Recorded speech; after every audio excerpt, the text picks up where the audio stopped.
We'll go to the game. Ohio State 27, Michigan 9.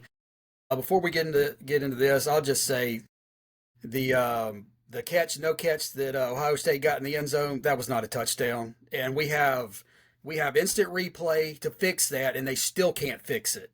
And now, is that the reason why Michigan lost? No, they were going to lose that game anyway. But when you got replay, it's clear cut evidence that the guy did not have control of the ball. And when he reestablished control, his foot was out of bounds. How could you not get that call right?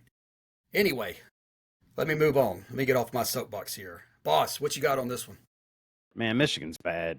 Michigan's bad on both sides of the ball. They got some playmakers. They got some guys that are going to be in the NFL, especially on defense, but not many. Very select few. But they're just bad. They're a bad football team. Not well coached.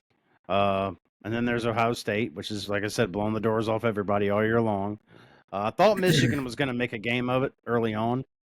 It looked like it was going to be a game. Of course, as the game game got longer, it got worse for them. Then the snow started. It was an entertaining first half, but I'll be honest with you, it was the snooze fest in the second half. Just you didn't get much out of Michigan after the first quarter, honestly. And Ohio State did what Ohio State does. Bo made a lot of good comments last week about, airing it out when they need to and running it when they need to. And I felt like there was a good balance this week. But Ohio State looked good. I'm going to say it. They did. Yeah, it's Michigan. So, yeah. I mean, and Bo, I know how you just love Underwood. He went 8 for 18 for 63 yards and a pick. What you got, Bo? Well, would anybody like to guess how many yards that Michigan rushed for in the second half? One. A single yard. Now, here's the ultimate disrespect. And this is the difference in the two teams, Ohio State and Michigan. And this is the difference in the talent level and how far Michigan has really fallen.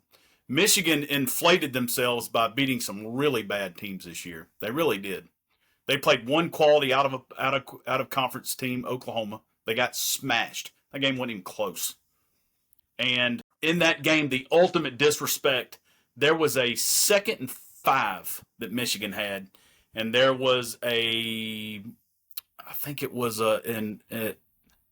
a legal formation or something. Anyway, so instead of backing it up to 2nd and 10 or 2nd and 15, whatever it would have been, I can't remember exactly if it was a 5-yard or a 10-yard penalty. I think it was just a 5-yard, but in any case, Ohio State declined the penalty and gave them 3rd and 5. And nobody does that. But Ryan Day knew, it's like, you're not going to get these 5 yards. So they run the ball as Michigan does on 3rd and 5. They gain a yard and then punt the ball. Michigan's offense is pathetic. They're awful. And you can talk about snow all you want. Ohio State played in the snow too. While I didn't think Ohio State was phenomenal, they were good. They were good. Both receivers, they're two star receivers. I don't think either one of them had over 50 or 60 yards receiving, but they both had a touchdown. So in other words, what I'm saying is when they got their chance to make a play, they made it. The first quarter, Michigan owned the first quarter and kicked 2 field goals. And I knew right then that game was over. The first play of the game, they went off tackle for like 35, and they got down inside the 20 and had to kick a field goal. What the second play of the game, Sagan throws a pick. He misreads the cover 2, throws a pick. They get held for a field goal. And outside of that, they scored 3 points. I mean, their offense is awful.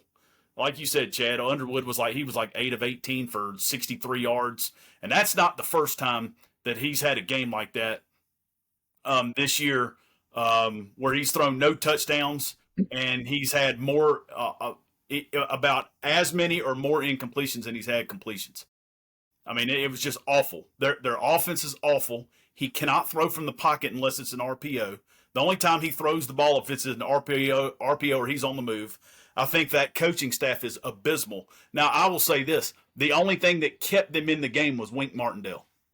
I think he's a high-level defensive coordinator. But outside of that, I think that coaching staff, I mean, when all that stuff happened and all those coaches left, and then Sharon Moore's left there kind of holding the bag, and he's your offensive genius, allegedly. No, Michigan's got more problems coming down the road. And, you know, I heard somebody trying to say, oh, well, they got these recruits coming in, this, that, or the other.